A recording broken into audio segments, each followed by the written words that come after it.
Assalamualaikum warahmatullahi wabarakatuh. Salam sejahtera, salam sehat semua di masa pandemi ini. Perkenalkan, anak-anak kelas 7 peserta MPLS. Nama saya Feni Lestari.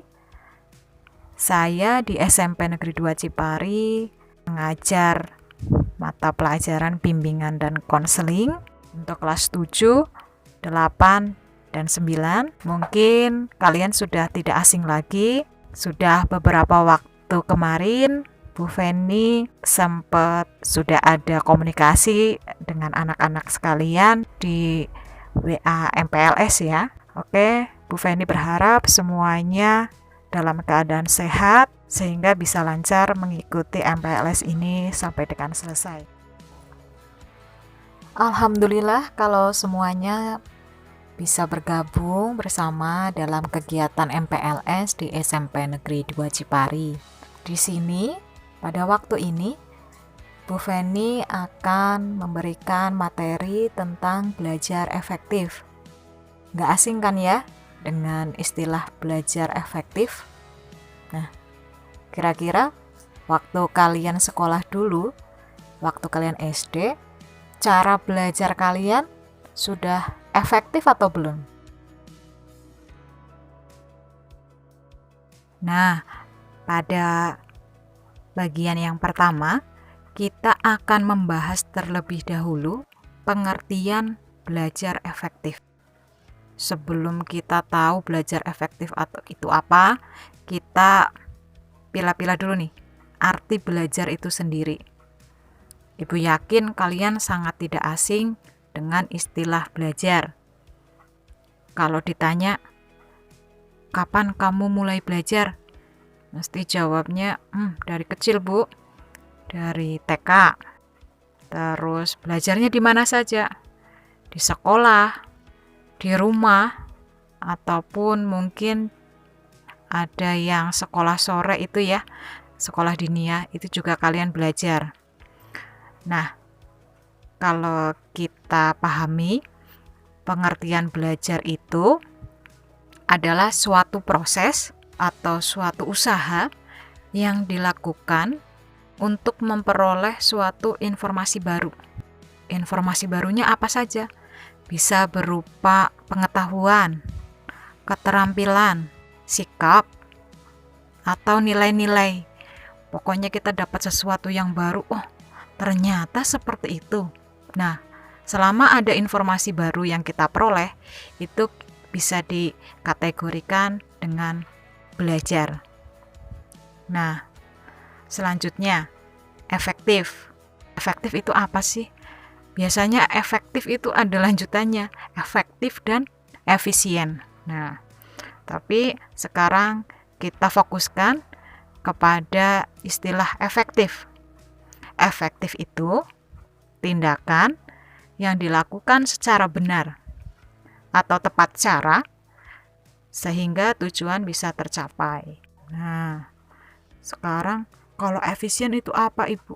Efisien itu biasanya dengan yang cepat, cara hemat. Nah, tapi kalau untuk belajar kita lebih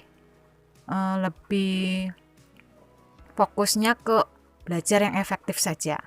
Karena kalau cepat-cepat takutnya malah informasinya ada yang tidak tersampaikan atau mungkin informasinya ada yang terlewat. Jadi kita menggunakan belajar yang efektif seperti itu.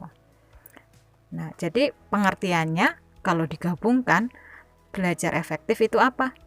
Upaya atau mungkin proses usaha secara nyata untuk memperoleh informasi baru secara benar atau dengan cara yang tepat sehingga tujuan yang diinginkan tercapai.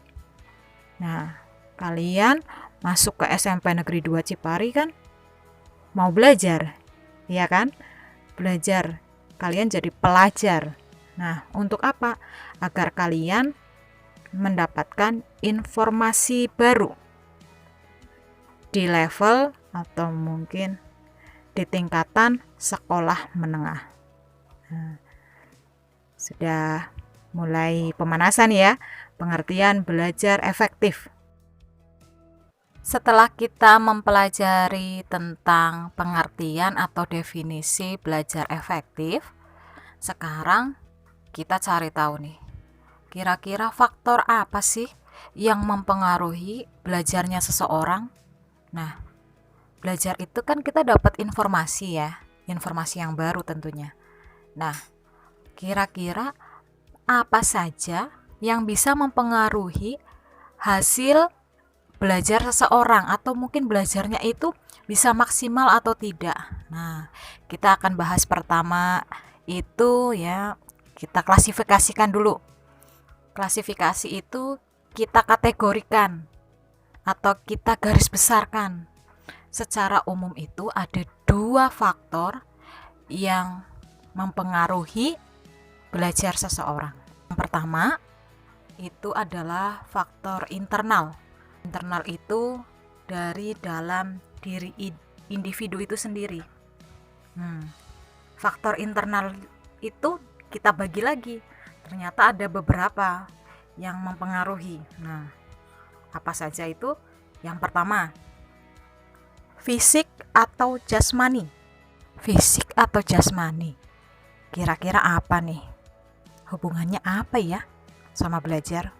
Nah, fisik atau jasmani itu kaitannya dengan tubuh kita, anggota badan kita, diri kita secara fisik. Nah, jadi kalau seseorang kondisinya secara fisik atau jasmani sedang tidak sehat, kira-kira bisa maksimal tidak belajarnya? Nah, pernah nggak kalian merasakan lagi di sekolah sedang belajar atau mungkin sedang di rumah mengerjakan PR, tahu-tahu sakit perut atau sakit kepala? Kira-kira bisa fokus tidak belajarnya? Bisa fokus tidak mengerjakannya? Sulit ya. Nah, makanya fisik atau jasmani itu termasuk yang sangat mempengaruhi seseorang bisa belajar dengan maksimal atau tidak, dengan efektif atau tidak. Nah, kalau kita sudah persiapan segala macam, tahu-tahu perutnya sakit, tahu-tahu pusing, jadi buyar konsentrasinya. Makanya fisik atau jasmani itu termasuk dalam faktor internal yang mempengaruhi belajar seseorang.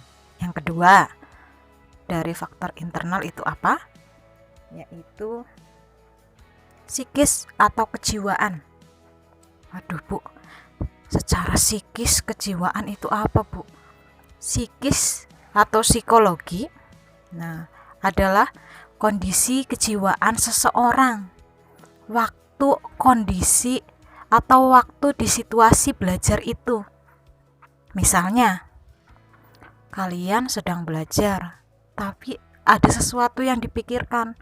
Di pikiran kalian itu tidak fokus. Mungkin kalian sedang punya rasa takut, mungkin kalian punya rasa cemas, atau mungkin ada perasaan saya lagi galau Bu.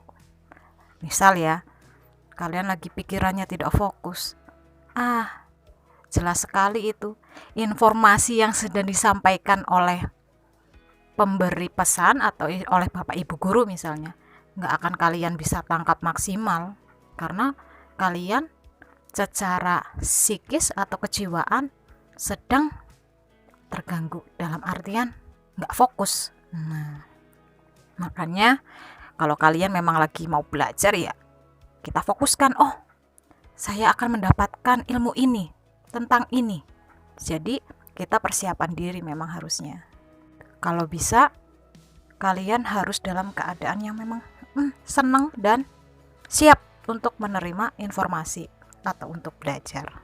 Lalu apalagi nih faktor internal atau dalam diri individu yang mempengaruhi terhadap belajar seseorang? Selanjutnya adalah niat, minat, dan motivasi.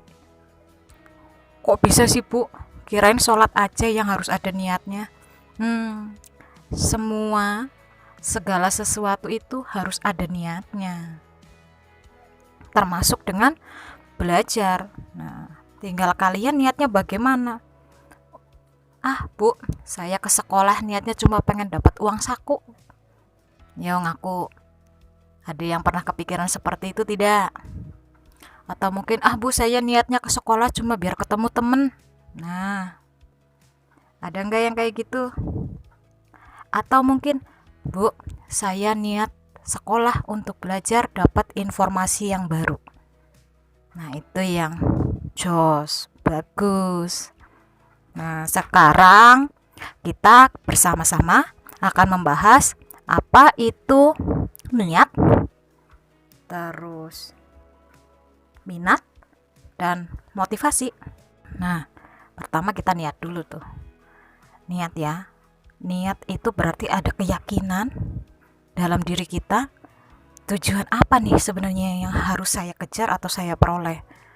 Nah, saya harus berangkat sekolah supaya saya jadi orang yang pintar.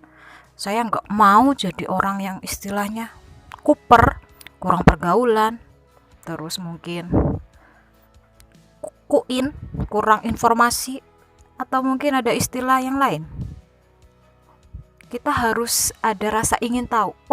Saya kalau ke sekolah dapat informasi baru, saya jadi punya wawasan baru. Nah, niat itu yang harus kita keluarkan, ya, harus kita tumbuhkan dalam diri kita. Selanjutnya, apa itu minat?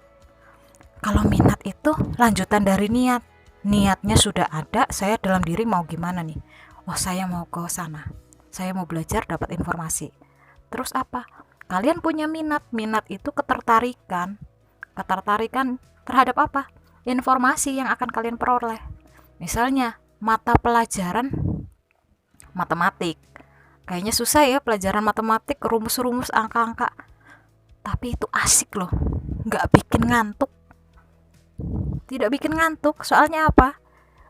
Kita akan utak-atik terus, nggak akan ada selesainya dengan angka-angka. Nah, tertarik kan dengan angka-angka yang kalau kita jumlahkan, kita kalikan, kita kurangkan, kita tambahkan, akan selalu ada hasilnya. Karena sudah pasti, makanya matematika itu ilmu pasti. Nah, selanjutnya motivasi. Motivasi itu apa? Motivasi itu dorongan. Setelah ada niat, terus ada minat, terus tambah motivasi. Saya suka pelajaran matematik. Sudah jadi orang pintar ngitung nantinya. Terus nggak bikin ngantuk, tambah lagi motivasinya. Gurunya enak ngajarnya, aku jadi seneng deh. Misalnya seperti itu. Itu salah satu contoh motivasi, ya. Motivasi itu bisa juga dari luar, yang menyampaikan pesan atau yang memberikan pelajarannya menyenangkan. Nah, itu juga mempengaruhi seseorang dalam belajar. Semakin dia tertarik, semakin suka dengan suatu pelajaran, maka hasil belajarnya itu bisa dipastikan hasilnya lebih bagus dari yang dia tidak tertarik. Faktor internal yang terakhir yang akan kita bahas adalah IQ, Intelligence Quotient, atau kecerdasan seseorang, kecerdasan intelektual. Nah, kenapa kok berpengaruh terhadap belajar seseorang? Nah, karena dengan IQ yang tinggi itu akan mempermudah seseorang untuk mendapatkan atau menyerap informasi-informasi yang baru. Apakah kalau IQ-nya rendah terus jadi tidak bisa belajar? Tidak ya. Dengan IQ berapapun, seseorang itu bisa belajar. Karena belajar itu proses usaha. Jadi bisa diistilahkan orang yang secara kecerdasannya memang baik akan kalah hasilnya dengan orang yang kecerdasannya mungkin hanya rata-rata, tapi dia lebih tekun dan lebih rajin belajarnya. Perbedaannya antara yang IQ-nya sedang atau mungkin tinggi adalah penyerapan informasinya. Jadi cepat atau lambat. Nah, misalnya ada satu anak yang IQ-nya hanya rata-rata atau sedang saja. Itu untuk menerima informasi baru harus dijelaskan oleh gurunya 2 atau 3 kali. Tapi untuk yang IQ-nya bagus atau tinggi, mungkin hanya 1 kali dijelaskan langsung mudeng, langsung paham. Oh, seperti itu. Nah, jadi sebenarnya sama-sama bisa menerima informasi atau sama-sama bisa belajar, hanya saja cepat dan lambatnya dalam proses menerima informasi itu. Jadi nyantelnya itu cepat apa enggak, gampang atau tidak, seperti itu. Gimana, Bu, saya belum pernah tes IQ tuh. Di mana atau harus bagaimana ya, Bu? Nah, kalau tes IQ itu memang hanya dilakukan oleh suatu lembaga psikologi yang memang sudah bersertifikat, memang sudah memiliki kewenangan untuk melakukan tes IQ, karena tidak sembarang lembaga, tidak sembarang orang, itu memang harus dilakukan oleh seorang yang ahli untuk mengetes IQ seseorang. Mungkin ada pertanyaan lagi, Bu, apakah kalau IQ akan tetap terus seperti itu jumlahnya? Saya pernah tes IQ nih misalnya. Apakah hanya 100 terus atau mungkin pernah 130 atau mungkin turun atau bagaimana, Bu? Nah, kalau Bu Feni menjawab, tes IQ seseorang itu akan fluktuatif, naik turun. Tidak selalu yang pernah dicek 125 akan 125 terus. Tidak, itu juga tergantung dengan kondisi saat dites. Kalau memang lagi kurang sehat, seperti tadi, jasmaninya atau fisiknya kurang fit, maka dia akan belajarnya juga, mengerjakan tes-tesnya juga nggak fokus. Atau mungkin sedang ada pikiran, sedang galau dan seperti, ya lagi bingung, panik, cemas, itu juga berpengaruh.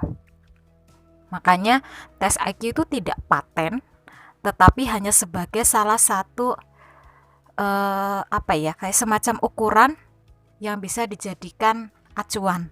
Oh, IQ-nya sekian, berarti rentang yang antara sekian sampai sekian termasuknya kategori cerdas atau mungkin sedang atau mungkin rata-rata, seperti itu. Tapi Bu Feni yakin kelas 7 yang sekarang mesti pintar-pintar nih anaknya ya. Amin ya. Nah, setelah tadi kita membahas tentang faktor yang mempengaruhi belajar seseorang dari faktor internal, sekarang kita akan bahas bersama faktor yang mempengaruhi belajar seseorang dari eksternalnya. Eksternalnya itu apa, Bu? Eksternalnya berarti dari luar diri individu ya. Dari luar diri individu itu apa saja? Nah, yang pertama itu ada kaitannya dengan sarpras. Sarpras itu sarana dan prasarana. Sarana dan prasarana apa ya, Bu? Ya, fasilitas lah. Alat bisa juga. Alat apa, Bu? Ya, nah, bahan misalnya. Masih belum mudeng, Bu. Oke. Kita pakai bahasa yang gampang saja, misalnya buku. Kita belajar ya, dapat informasi misalnya dari buku dengan membaca buku. Nah, kira-kira bukunya ada nggak untuk belajar? Kira-kira bukunya up to date tidak? Yang terkini atau mungkin kita pakai yang masih zaman dulu banget? Padahal ilmu itu berkembang ya. Dengan tambahnya tahun, tambahnya zaman, banyaknya ahli, banyaknya pakar, ilmu itu semakin berkembang, banyak penemuan-penemuan baru. Jadi, faktor yang mempengaruhi belajar seseorang itu dari luar individu, yang pertama ada sarana prasarana. Nah, kayak buku, kita punya apa enggak? Bahannya untuk kita gali informasi, dapatkan informasinya ada tidak? Karena sekarang lagi musim pandemi, buku mungkin agak kurang diminati ya. Untuk mencari informasi kita akan lebih sering menggunakan HP atau gadget atau gawai istilahnya. Nah, HP ini bisa untuk browsing segala macam informasi yang ingin kita ketahui, kita bisa browsing itu lewat HP. Terus apalagi WiFi Berpengaruh nggak? Wifi itu nggak selalu yang istilahnya kita minta kemana, nggak. Kita kaitannya dengan kuota lah, atau sinyal internet aja. Nah, itu juga mempengaruhi ya di masa pandemi ini untuk belajar seseorang. Iya Bu, saya waktu sekolah kemarin karena sinyalnya susah jadi nggak bisa belajar. Nah, itu ada yang keliru ya. Kita belajar nggak hanya dari satu sumber, misalnya hanya dari HP atau browsing, kita bisa belajar juga dari buku. Jadi harus bisa pintar-pintar memilih informasi, harus pintar-pintar untuk melengkapi informasi. Kita bisa dapat dari mana nih? Oh, dari modul. Oh, dari buku paket. Oh, kita juga bisa dapat dari browsing. Oh, kita juga bisa dengan sharing. Sharing itu apa? Tanya jawab sama teman misalnya. Lalu, faktor eksternal yang lain apa? Nah, teman tadi, ada lingkungan. Faktor eksternal yang dari lingkungan itu kita lihat dari lingkungan yang memang paling dekat dengan kita sendiri adalah yang pertama keluarga. Jadi kalau sebuah keluarga memang support atau mendukung kegiatan belajar, maka keluarga akan misalnya memberikan waktu khusus agar anak-anak bisa belajar.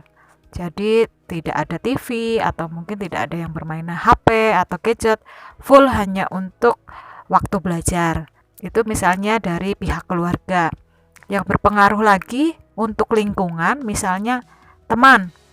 Kalau kita berada di lingkungan yang teman-teman memang suka belajar, otomatis kita akan terbawa kebiasaan-kebiasaan untuk belajar. Tetapi kalau teman kita ternyata lebih suka jalan-jalan atau kemana, ya kita juga akan terbawa. Maka dari itu, lingkungan juga berperan yang cukup istilahnya penting, atau mungkin ada pengaruhnya banyak sekali, terutama untuk sistem belajar kita. Mau belajar yang bagaimana. Kalau misalnya teman lebih suka dengan tanya jawab, kita juga akan lebih sering belajar misalnya dengan mengerjakan soal-soal. Tetapi kalau misalnya kita punya teman yang memang dia suka membaca, ya kita juga akan terbawa, minimal kita bisa tahu bahwa koleksi buku bacaannya itu banyak. Nah, maka dari itu kita harus pintar-pintar memilih teman mana yang bisa mendukung kita agar bisa belajar dengan efektif. Jadi kalau kita sudah mengetahui faktor-faktor apa saja sih yang berpengaruh atau mempengaruhi kepada belajarnya individu, tadi ada faktor internal sama eksternal. Nah, sekarang kita akan mencari tahu nih, atau kita akan membahas bagaimana cara belajar yang efektif, ya, atau persiapan apa saja yang bisa kita lakukan agar kita bisa belajar dengan efektif. Yang pertama, dari dalam diri kita sendiri dulu, ya. Kita itu sebelum melakukan segala sesuatu, entah itu belajar, entah itu beraktivitas atau apapun, harus sehat dan bahagia secara fisik dan psikis. Jadi fisik kita sehat, psikis kita atau jiwa kita bahagia. Itu adalah modal utama, modal terpenting sebelum kita beraktivitas apapun, baik itu belajar ataupun misalnya berkegiatan yang lain. Nah, kalau kita sehat, kita bahagia, insya Allah penyerapan ilmu atau mungkin kita mendapatkan informasi itu akan lebih mudah ditangkap. Kita lebih mudah menyerap ilmu dan informasi yang baru. Yang kedua, belajar efektifnya adalah banyak membaca dan mencari informasi. Kenapa membaca? Istilah yang dulu bahwa buku adalah jendela dunia itu masih berlaku sampai saat ini. Jadi betul sekali, semakin kita banyak membaca, banyak sekali wawasan, informasi yang bisa kita ketahui. Semakin kita cinta atau kita menyukai dengan bacaan, banyak kosakata baru yang akan menjadi familiar atau terbiasa untuk kita gunakan dalam kehidupan sehari-hari. Nah, cara yang selanjutnya adalah atur jadwal belajar. Kenapa harus diatur? Karena kita tahu kegiatan kita tidak hanya tentang belajar. Kalian juga punya kesibukan yang lain, punya kegiatan yang lain. Jadi harus pintar-pintar nih. Mana waktunya saya harus belajar, membantu orang tua, ataupun berkumpul dengan teman-teman sebaya saya. Jadi mulai sekarang karena sudah masuk ke sekolah menengah, jadi kalian harus mulai belajar mengatur waktu, terutama waktu belajar. Oh, sekarang musim pandemi, berapa jam atau berapa waktu yang saya kuat untuk menghadapi layar ponsel atau HP. Karena kalau terlalu lama, resikonya juga ada nanti ada masalah dengan indera penglihatan kita. Selanjutnya, kita harus mencari teman yang support atau mendukung kita agar kita bisa belajar dengan efektif.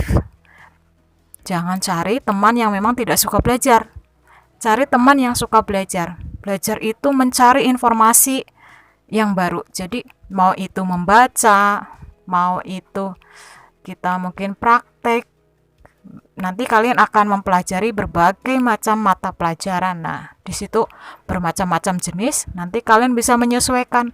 Oh, saya lebih tertarik dengan mata pelajaran ini. Jadi saya akan lebih memperdalam. Saya akan lebih banyak membaca. Nah, cari teman yang memang sama-sama menyukai mata pelajaran tersebut. Nah, selanjutnya, bagaimana cara belajar yang efektif adalah kalian punya target, punya cita-cita. Sebenarnya tujuannya apa sih saya belajar? Nah, jelaskan dari sekarang niatnya tadi, diluruskan dulu. Oh, niat saya memang mencari informasi yang baru. Nah, kalau mencari informasi yang baru, berarti kalian akan lebih fokus. Saya ini sekarang nyari info tentang apa? Mata pelajaran apa? Nah, di situ kalian akan lebih fokus, lebih bisa konsentrasi lagi. Tidak mikir yang macam-macam seperti itu ya. Nah, selanjutnya adalah yang terakhir nih, berdoa pada Tuhan Yang Maha Esa. Segala sesuatu yang ada di dunia ini adalah milik dari Tuhan Yang Maha Esa. Oleh karena itu, kalian harus minta dengan izinnya. Kalian pengen apa? Oh, saya pengen ilmu. Kalian berdoa kepada Tuhan, semoga dimudahkan dalam mencari ilmu, dimudahkan, dilancarkan dalam menyerap ilmu, terutama ilmu-ilmu yang akan kalian dapatkan di SMP Negeri 2 Cipari ini. Demikian pemaparannya Bu Feni terkait dengan belajar efektif. Jadi bisa kita simpulkan bahwa tadi kita sama-sama udah membahas pengertian dari belajar efektif itu sendiri, yaitu sebuah proses atau usaha yang dilakukan secara benar, caranya dengan tepat untuk memperoleh informasi yang baru sehingga tujuan yang diinginkan itu tercapai. Lalu kita juga mempelajari tadi ada faktor-faktor yang mempengaruhi belajar seseorang. Ada 2 secara garis besar. Yang pertama ada faktor internal dari dalam diri individu itu, yaitu ada fisik atau jasmani, psikis atau kejiwaan, niat, minat dan motivasi, serta kecerdasan intelektual atau IQ. Nah, faktor yang mempengaruhi selanjutnya itu ada eksternal. Eksternal itu terkait dengan alat atau sarana prasarana atau fasilitas seperti buku, HP, sumber-sumber belajar seseorang, dan juga lingkungan. Lingkungan itu ada keluarga, teman, dan sekitarnya. Nah, yang terakhir yang sudah kita bahas adalah cara belajar yang efektif. Caranya yang pertama kita manage dulu, kita atur dulu diri kita supaya secara fisik sehat, secara mental kita bahagia agar mudah menyerap informasi. Lalu perbanyak membaca, kita cari banyak sumber informasi. Nah, selanjutnya adalah kita bisa mengatur jadwal belajar kita disesuaikan dengan keseharian kita, kegiatan kita, kita atur kemampuan kita dalam belajar itu berapa menit, yang memang bisa masuk itu pada waktu subuh atau mungkin pada waktu malam hari setelah maghrib. Nah, itu yang tahu diri kita. Kira-kira kita lebih masuknya untuk belajar di waktu yang mana. Nah, cara belajar efektif selanjutnya adalah kita memilih teman yang memang memberikan dukungan atau sama-sama menyukai belajar. Nah, selanjutnya lagi, cara belajar efektif adalah kita punya target atau kita bikin target dan juga kita punya cita-cita. Kira-kira saya sekolah di sana mau dapat apa, saya mau ranking berapa, saya harus jadi apa. Nah, kalau ada tujuan jelas nih kita melangkahnya, nggak asal hanya berjalan saja.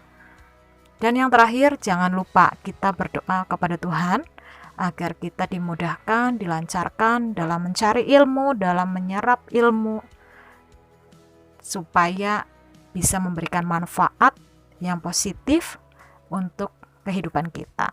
Demikian pemaparan dari Bu Feni. Terima kasih atas perhatiannya. Kalau memang ada yang ditanyakan atau kita mau sharing atau mau kita berbagi pengalaman, silahkan menghubungi Bu Feni secara WA pribadi.